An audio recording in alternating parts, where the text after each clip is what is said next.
What your causing is your name? Shut up. I've never seen anything like that. It's actually... Got sound. I could boost that. I would totally could boost that. No it doesn't. Yeah, start again? Here we go. No, actually, never mind. Let's go.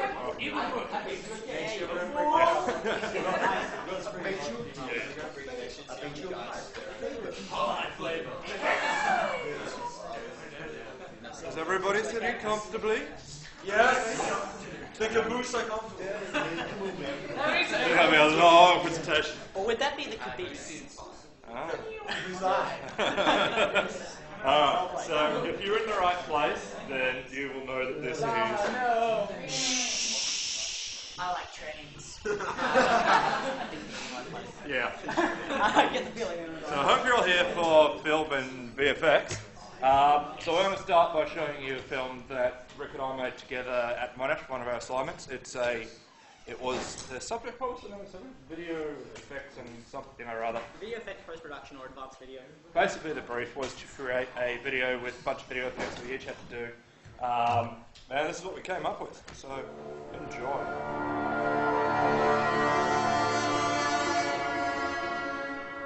Questions at the end.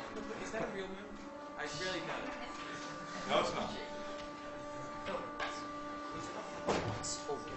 Oh, wait, no, this one.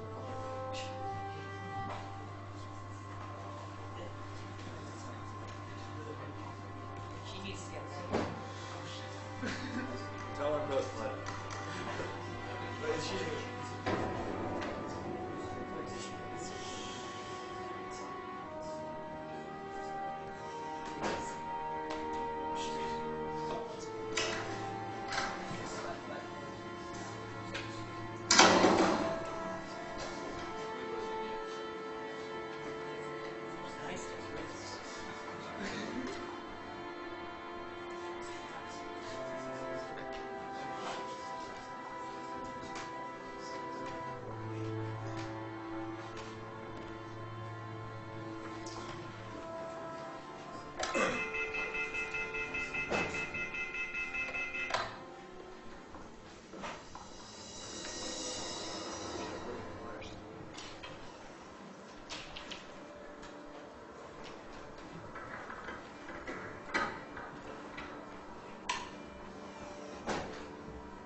Visual effects.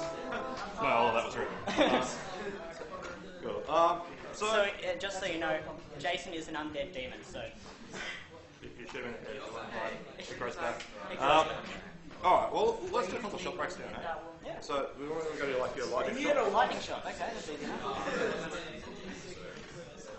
Wait, what did she play? She out of the kitchen. Careful now, she has a knife. And a fork. And a shotgun. She also has a shotgun. Get a shotgun. So she had a Have you seen Death by Spoon? Let's see if we can. Alright, so... That is one of the most annoying things I've ever seen. Yeah, where is it?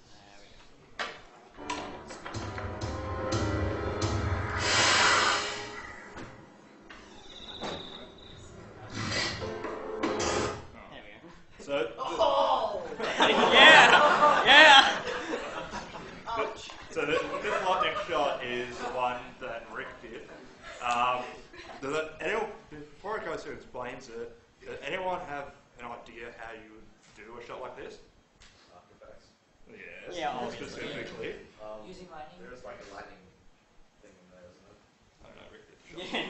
Yeah. Yes, there was a lightning thing, but there was also the flashes. 240 volt power supply.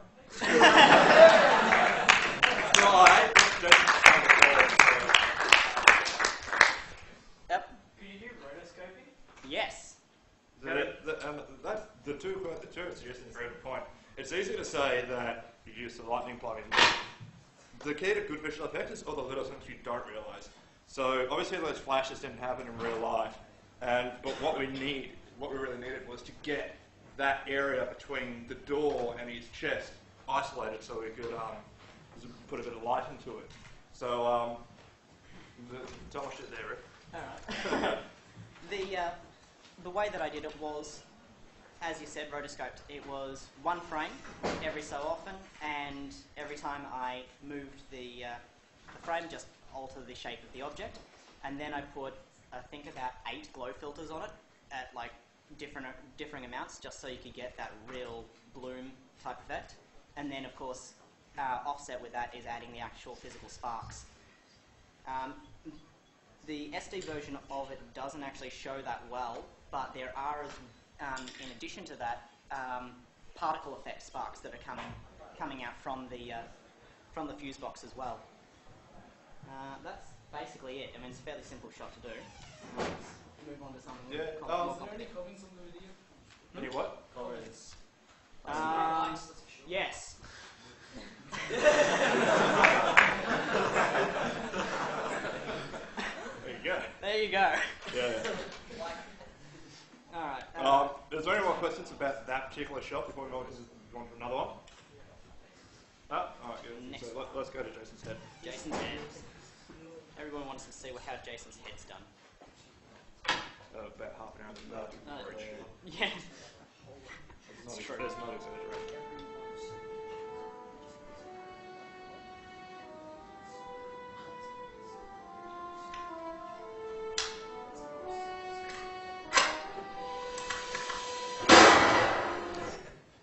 So let's go with the same formula. Does anyone got any ideas of how you would achieve something like this?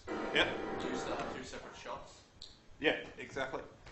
So the Catherine in the background and Jason in the foreground are actually two very different shots. And what we did is we shot them separately, and we shot Jason. We put a green screen in between them, so we could actually extract that background and to match it all back up and put it together again. Yep. Slug rounds? What's that? Slug rounds. Yeah, it wasn't as good as 240 volt, but keep trying. But yeah, that's the key to that shot, and a key to a lot of visual effects shots. Once you have those elements separated, in this case, Jason and the cat separated, you can do whatever you want to it and just check it over any other footage, and it's fine. But there's a lot went into this shot. So cutting out the background and the foreground was one thing. Second one was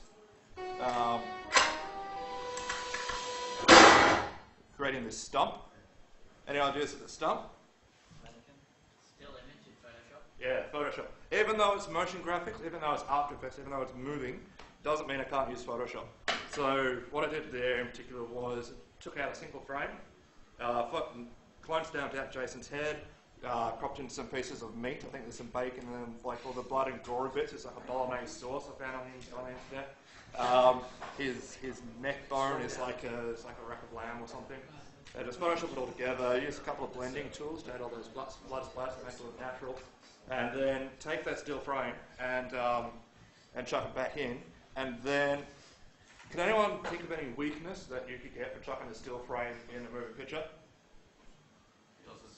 Might not light up. Yeah, the lighting up was difficult because it's a still shot, so it doesn't move, and any jiggle that we had in the camera is not going to come in, although jiggle in the background shot very much would come in.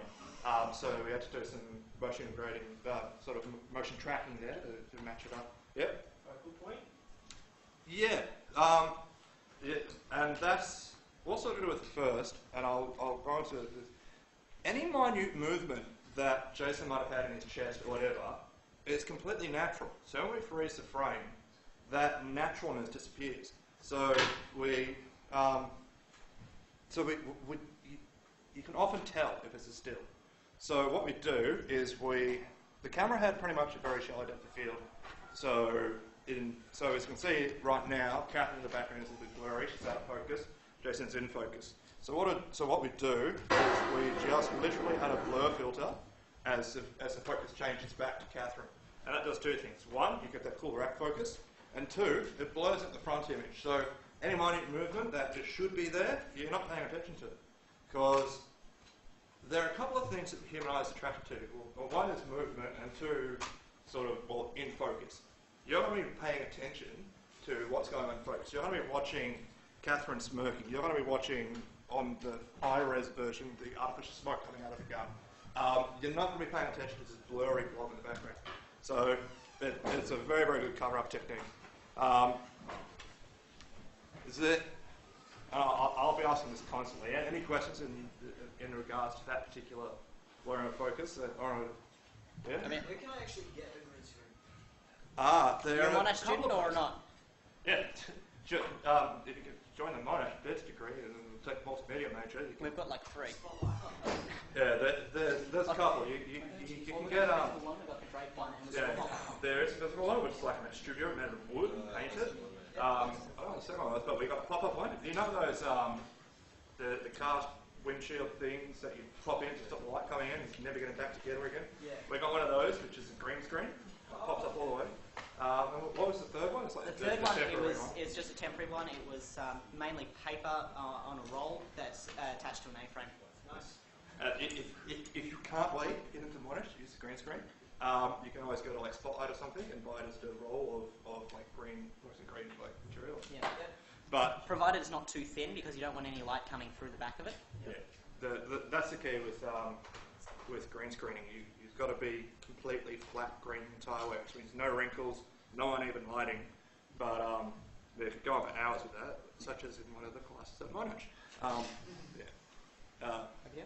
Just with the green screen, is it only about the colour, or does it matter what material it is too? No, it's only about the colour. Again, it's getting that consistent tone. So if you get felt or something, or velvet, whereas if you brush it and you can see the hair's going in a different direction, that's technically two different colours. So you've got sort of the light whiter side of it. So, but apart from that, so long as you get consistent colour, that's all that matters. And it doesn't even have to be green. The only reason you see green screens and blue screens is because they're not skin tone. So, in a nutshell, a green screen works by you take it into a program like After Effects and say, I don't want the colour green. You get rid of it. And then, so if you use like a red screen or something, it's going to pick up skin tones, or depending on the clothes you're wearing and things like that. And it'll get rid of that as well. I remember from an aftershock a few years ago, we had the green screen set up, and a couple of people parading around in front of it, in front of the cameras. Only one of them, one student wore a hoodie that was the exact same shade as the green screen behind him. So when we actually did finally get around to comping that footage, he had no chest. And just floating head on jeans. So those are some. What about lighting? Lighting is very, very important. Yeah.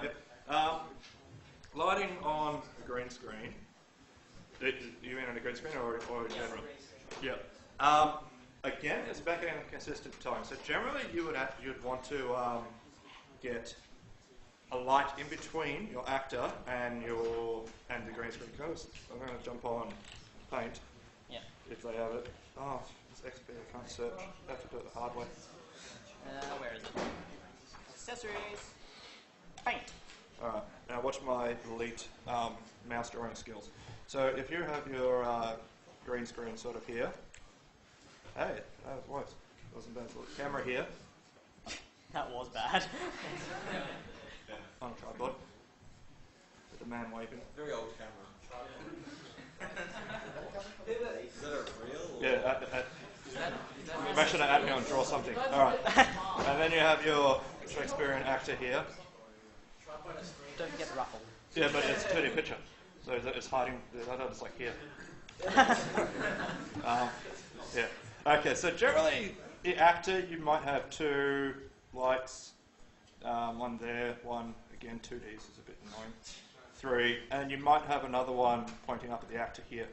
Now these lights are going to spill onto here, onto your green screen. So you're going to get, I hope this undo works, isn't it? But you're going to get sort of lights here, and then you're going to get another light, sort of, this one may be spilling over here, and you're going to get this sort of uneven tone. So what you generally do, thank you, is you grab a third light, or even a fourth light, fifth light, sixth light, and you point them, stick it up this way, like really close to the green screen, you just point them straight up, and you maybe get 2 or 3. I know the green screen maybe used to have them on the roof, like really high powered, like 1500 watt lights. Don't touch them. Yeah. Pointing straight at the green screen. So the green screen gets absolutely flooded with light. And as we can see, this light is not pointing at the actor at all. So at worst, you might get a bit of reflected light, backlighting your actor, but Just where you. that's sometimes a good thing. I mean, if it's green light, it's pain, but if it's normal light, if you have light behind people, it's very, very good at separating them from a background. And that's generally what this light is doing. You get a little halo effect where they get sort of, not halo, where they have the sort of light coming around the edge of the head, or you can see it on their hairs on the neck. And it's, what's that? Yeah, it's like a rim light.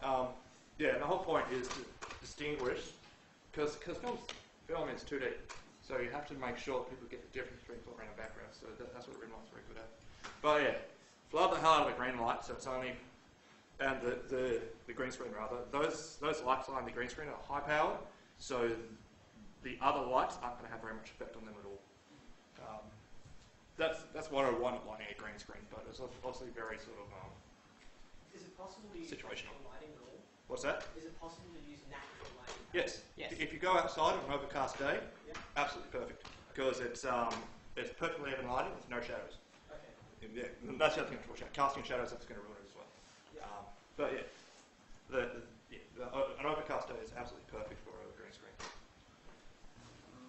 Any other questions on this particular shot? What's that? The disappearance shot. Oh, yeah, that's good. That's the one. After she Yeah, finds I only smoke, but pretty much is smoke. So. Yeah. Yeah. There we go. Yeah. And not everything's in After Effects. Like the eye, for example, is like a lychee. Literally, a lychee covered in fake blood. Yeah. So did he. He ate them with the fake blood on them. That was Made out weird. of detergent. It was detergent and corn syrup. So yeah. As far as we've got two. It does. As far as we've got two disappearance shots, or disappearance and reappearance. Yeah. The first one being had to shoot that 70 times. Yeah.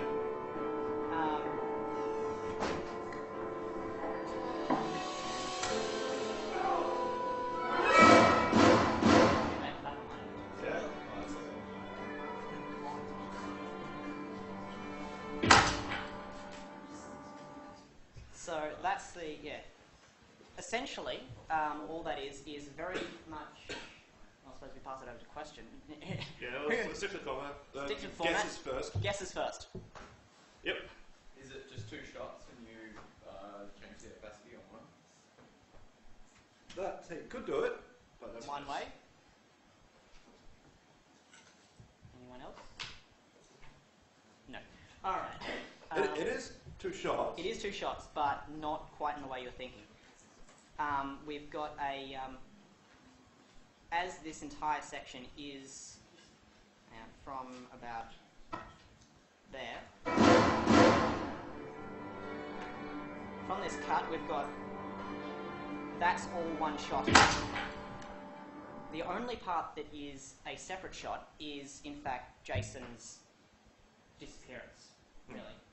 What we did was we had the portable green screen, the pop-up one, standing behind him with all the action happening in front of it, passing between the two, the one with the live action and the one with the green screen on it, with a background plate filmed afterwards. Background plate is basically like a couple of seconds up to a couple of minutes of still footage. For example, our background plate was that shot.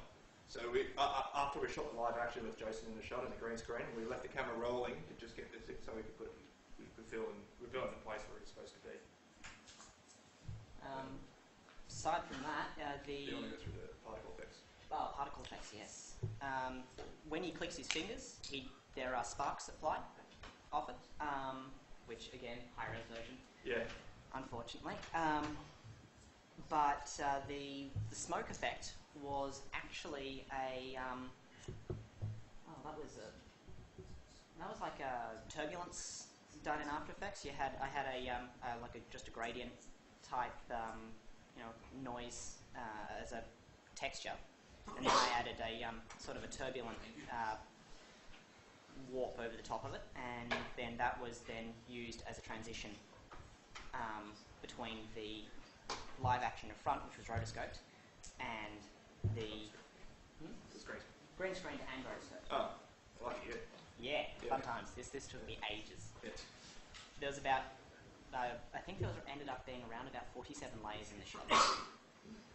Yeah, so you're basically using Yeah, about that. oh, YouTube scrub sense. So there There we go. That's right. Exactly. It is a little bit difficult to see. It looks like it's just blurring, but the image actually is sort of warping. So if you manage, if you warp the image, like if you warp the entirety of Jason and blurred it a little bit to make him look all smoky, what Rick's done is he's created that effect and then had it transitioning up the body. Who here knows of Video Copilot? Yes. Yeah. All right. Do you know the disintegrate effect for the grenades? I use that for an intro on school on my YouTube. Same thing. Yeah. Essentially, it's the exact same thing as that. Just, it's going up and down, so it's across. Yeah. So it's got the same sort of, fading away and to the up, so it's pulling it up into a section. And it's the exact same format, except with no hotspot or any sort of color gradient. It's just a black through to red. in the, I think the second one's a lot slower. Okay. Where is it? I know, yes, way after. There we go. So yeah.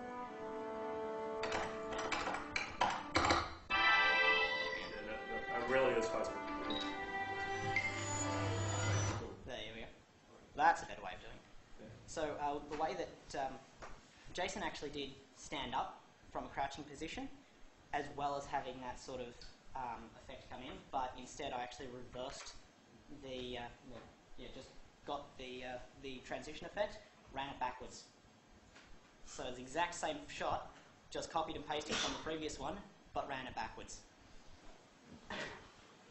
Any questions? Alright, Nope. well, let's do one Oh, more. no. Oh, excellent. Did Jason kill Freddy?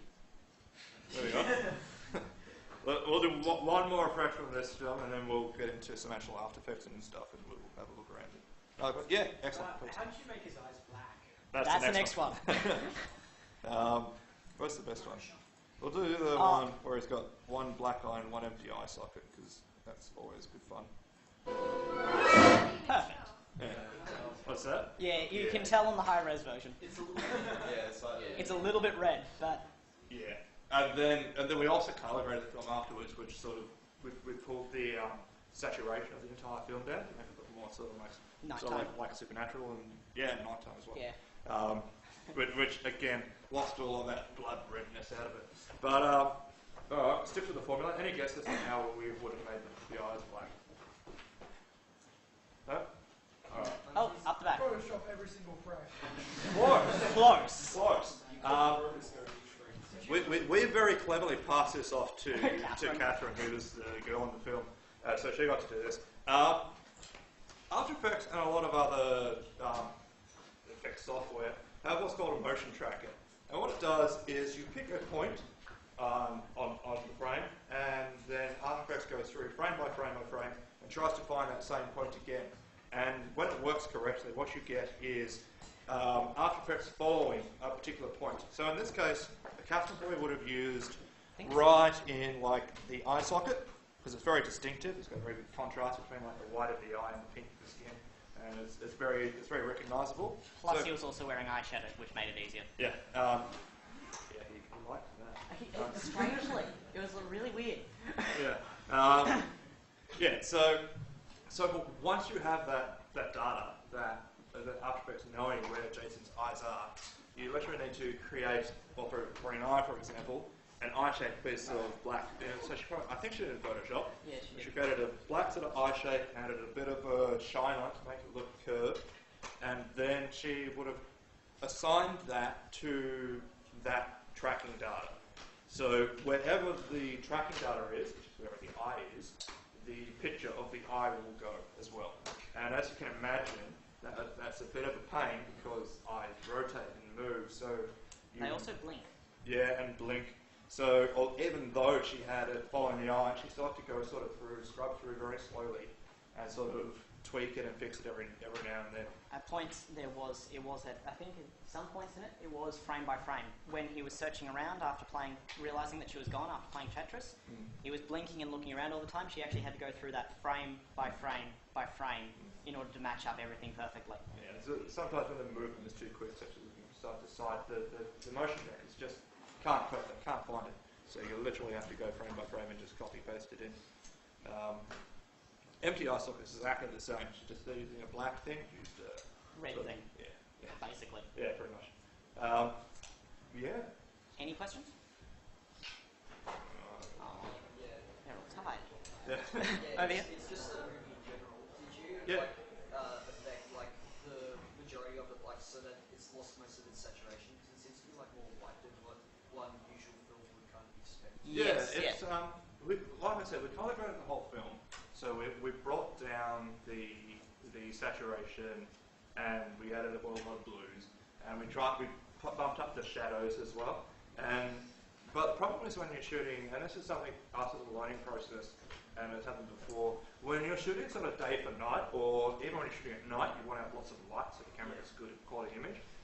Stuff like walls and white walls, they light up. and they'll always be bright white, and you can't bring them down because they are white and they will show up white and they're well lit. So no matter how much you sort of tweak it, if you start bringing it down, they'll turn like an ugly grey and it won't look natural, and it'll look colour graded, which is the last thing you want. Yeah, so if you want to shoot like a scary dark nighttime film, I recommend finding a place that hasn't got white walls because it just it makes it so much more difficult to get that mood. Yeah. Does that answer your question? Yep. Yeah, sure. As far as shooting day for night, I think a couple of people picked it. Where is it? Come on, load. In the front.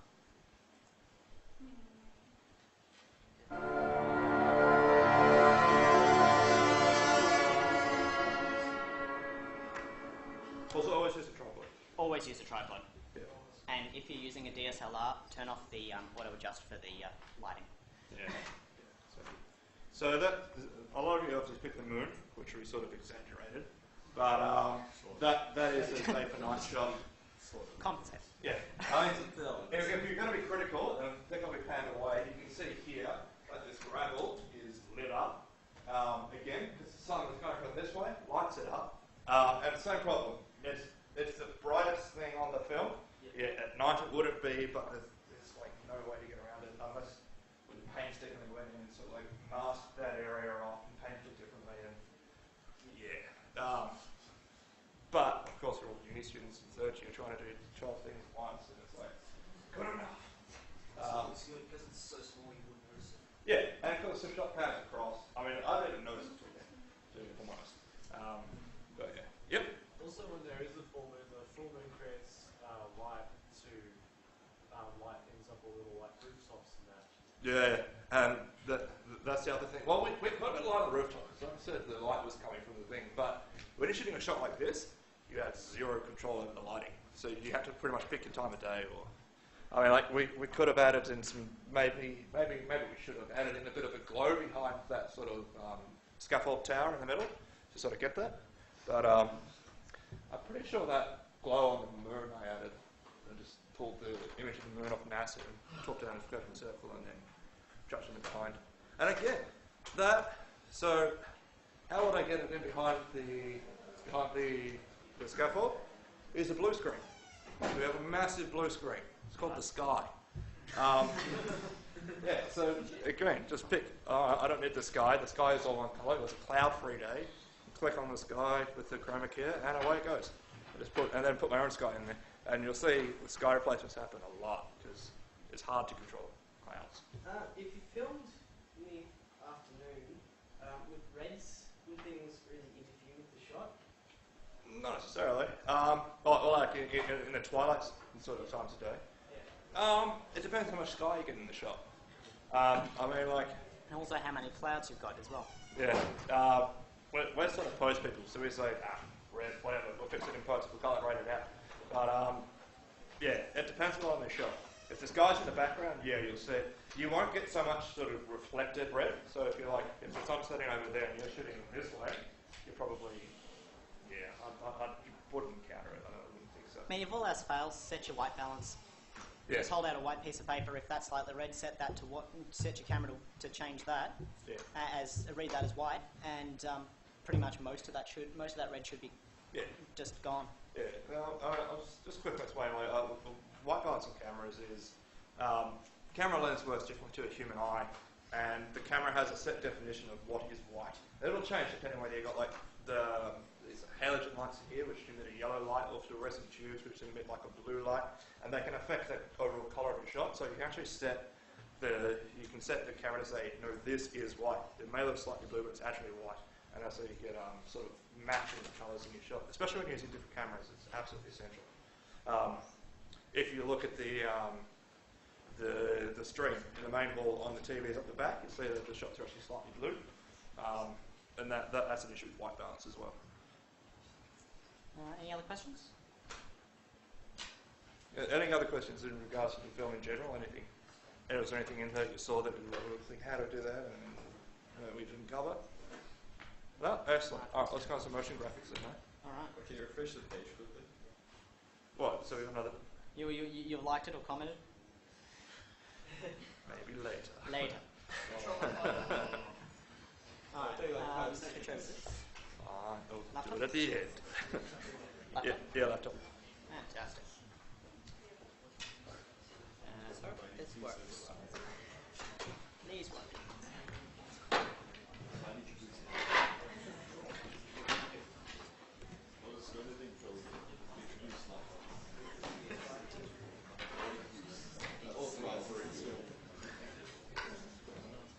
Well, that's really easy. Unless it's just on display. No, it's fine.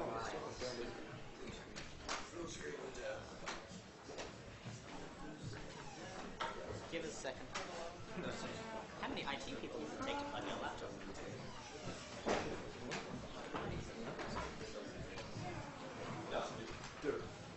Oh, right.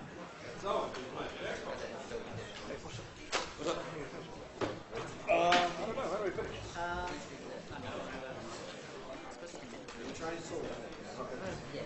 About 10. Do you leave it outside?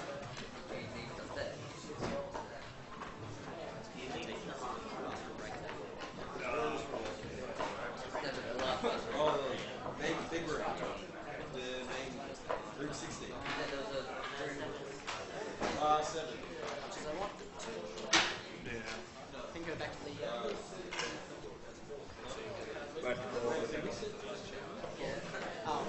Oh, yeah. That's right. This was no, this is Hang on. Oh, yeah, no, it's a different cable. Oh, it's a different cable. Is it? Why is there 2 cables? That's stupid. Fine. Don't worry, the boost won't leave. Refresh. Refresh. Oh.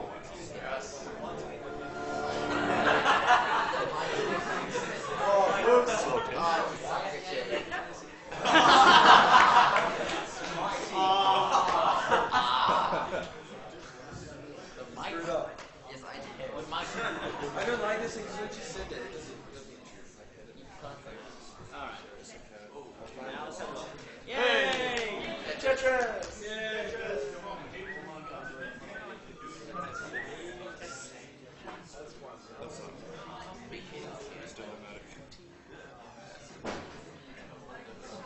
Lovely. Lovely.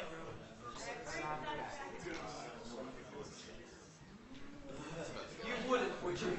Away you go. Alright. Let's load this up. Dress in baseball. Like that. No! That's not even a line. That's not even a line. Yes, it is. Yeah. Oh, I'm sorry. I'm looking for it. Yes, It's a square. I think it's an L. And now we're brought blue. Oh, yeah. Yay! Is this supposed to be good? It's loading. Oh, nice. Yeah, yeah. That's funny. There we go.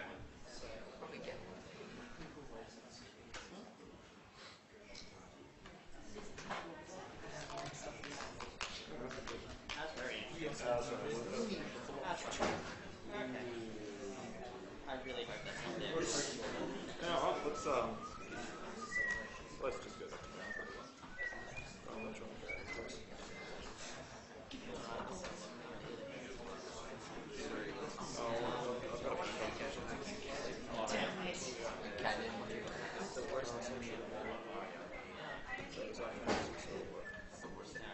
Alright, let's have a look.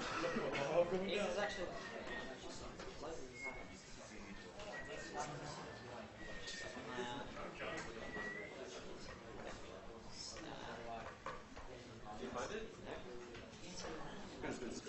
Probably just...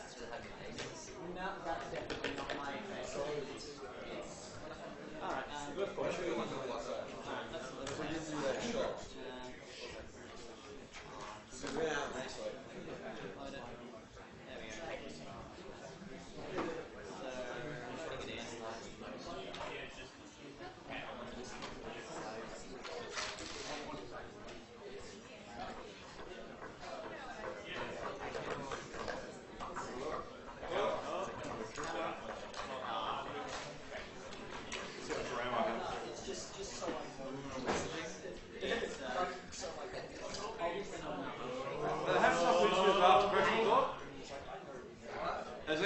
After Effects before here?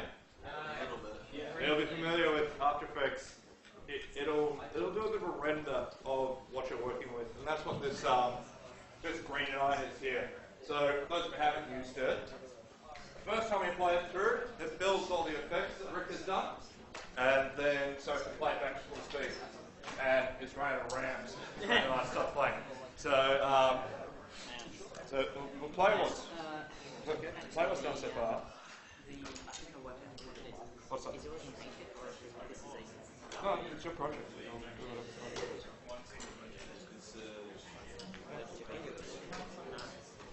Alright. So as you can see now it's a little bit faster. Yeah. Can't really see it on that one. But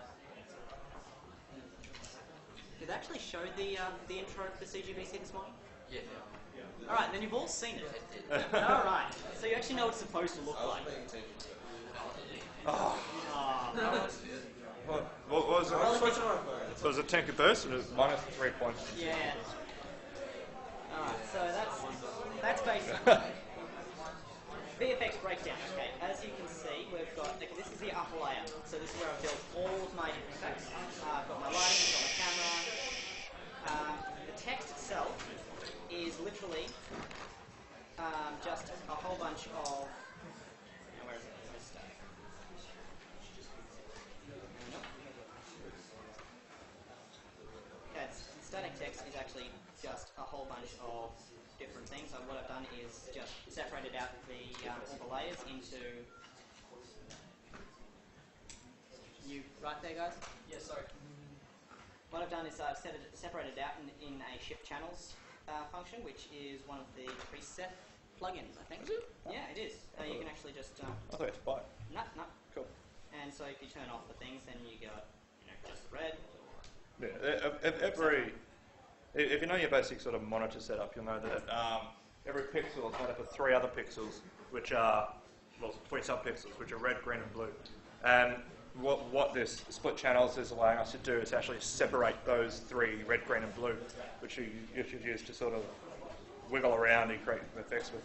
Yeah, I think that's actually, quite literally, the transform is in fact, actually a wiggle. Because we've got position on here. What I've done is I use what's called an expression. Now, After Effects allows you to create procedural, really, procedural effects. Procedural effects. Which is that you don't actually hand control them. It's you just type in a little bit of code or just a word basically into it and give it some set ranges, and it'll do all the animation for you. So what I've done is just give it a very, very small amount of wiggle. Every half a second, it'll move, I think, 5 points in any direction. And so that. But you can see it's got a little wiggle here, and what that's doing is it's affecting this value, which is the position. So wiggle pretty much means change randomly, and then the parameter is how much you change it. So you've got a bit of control. So as time goes by, these values will change randomly based on the amount of wiggle that Rick's put in here. And then go back to the where's the text? Yeah. So that's the static one. The plate is just basically the CGBC logo, and then of course you've got the red, green, blue channels, and these are all because you've got the plate, which is that's coming in. I think that's where the blur. Yes, got the compound blur that's coming in, which is what that is. So that's actually compound blur. All of this is then brought in and with some, just some static little, I think it's scatter effects. Cool. Come in, and then that's just giving it that sort of bad reception look. And then with just the text, it's then got an opacity change on it. Down somewhere. Yeah, down there, somewhere. Can't find it on that one, but it's, there is an opacity. It will fade in. Trust me on that one. The rest of it is simply what you. Does anybody know that After Effects has what is sort of fake 3D in it? So you can actually change it to have 3D space, and it's kind of 2.5D really. That's what they call it. No, that's something different. That's But, something different? Yeah. Yeah. Oh, I can do an example. Because I'll open up a new project. Yeah. Even though... Do not. You sure? Yeah. Even though After Effects is primarily imports and outputs 2D medium, as in film, you can work in 3D. So let's create a new composition. I said composition. Also, make sure to spend more than $10 on a mouse.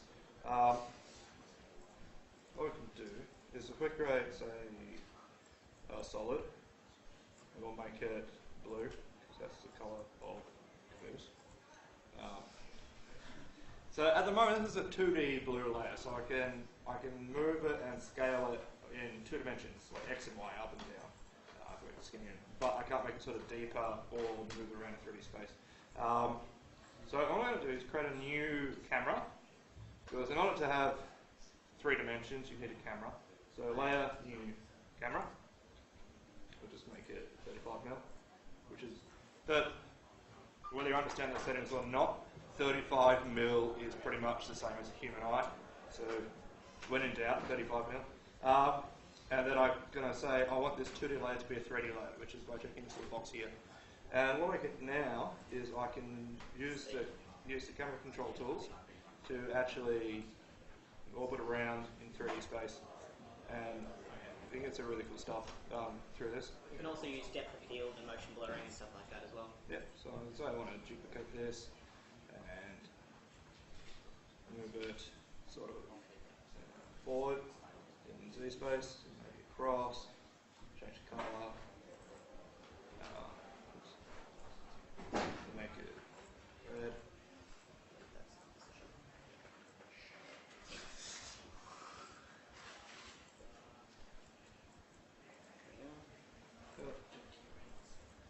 There we go. Yeah, no. There we go. So now we can actually, when we go back to our camera tool, we can sort of move around and you can see. For reference, the shortcut he's using for the camera tool is just C. And again, what do I want on the camera there?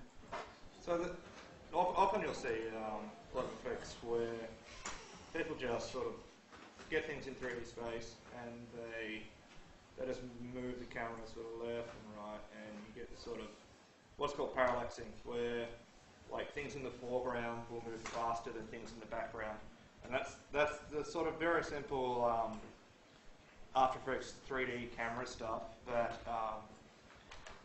you see quite a lot. You see it often with text, because you make text 3D in After Effects as well, and you just get things sort of panning back and front. Yeah, if you, next time you see the CGBC logo, look carefully in the background, actually in the metal, you'll see that there's a reflection that's using the same effect. It's just having the same text in 3D space and with the opacity turned down and a little bit blurrier.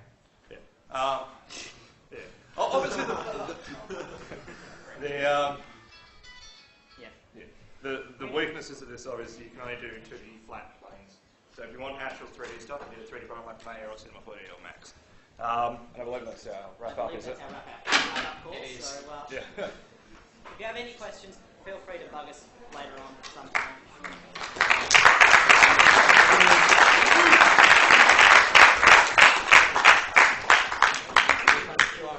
Yeah.